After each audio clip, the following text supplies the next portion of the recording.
Good day, I am Ray Vincent NMAGTO and I will discuss to you the case of IRENEO Leal and other petitioners versus Vicente Santiago respondents under GR number L-65425 dated November 5, 1987.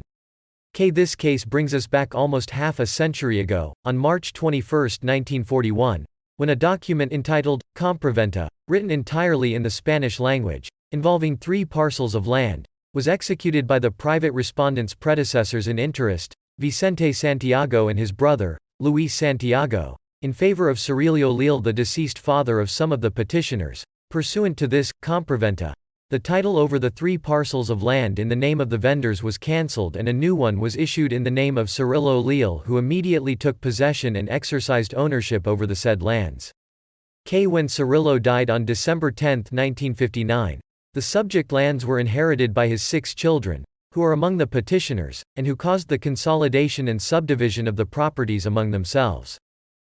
Sometime before the agricultural year 1966-1967, Vicente Santiago approached the petitioners and offered repurchase the subject properties. Petitioners, however, refused the offer. Consequently, Vicente Santiago instituted a complaint for specific performance before the then Court of First Instance of Quezon City on August 2, 1967. All the trial, the Corte Quo rendered its decision, dismissing the complaint on the ground that the same was still premature. The resort to Article 1373 of the Civil Code of the Philippines is erroneous. The subject phrase is patent and unambiguous. Hence, it must not be given another interpretation. But even assuming that such a right of repurchase is granted under the compraventa, the petitioner correctly asserts that the same has already prescribed.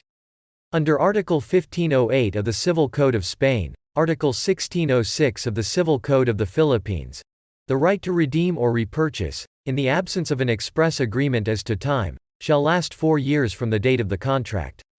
In this case then, the right to repurchase, if it was at 4 guaranteed under in the compraventa, should have been exercised within 4 years from March 21, 1941 or at the latest in 1945. The second paragraph of Article 1508, there is agreement as to the time, although it is indefinite, therefore, the right should be exercised within 10 years, because the law does not favor suspended ownership. Since the alleged right to repurchase was attempted to be exercised by Vicente Santiago only in 1966, or 25 years from the date of the contract, the said right has undoubtedly expired. Created using Powtoon.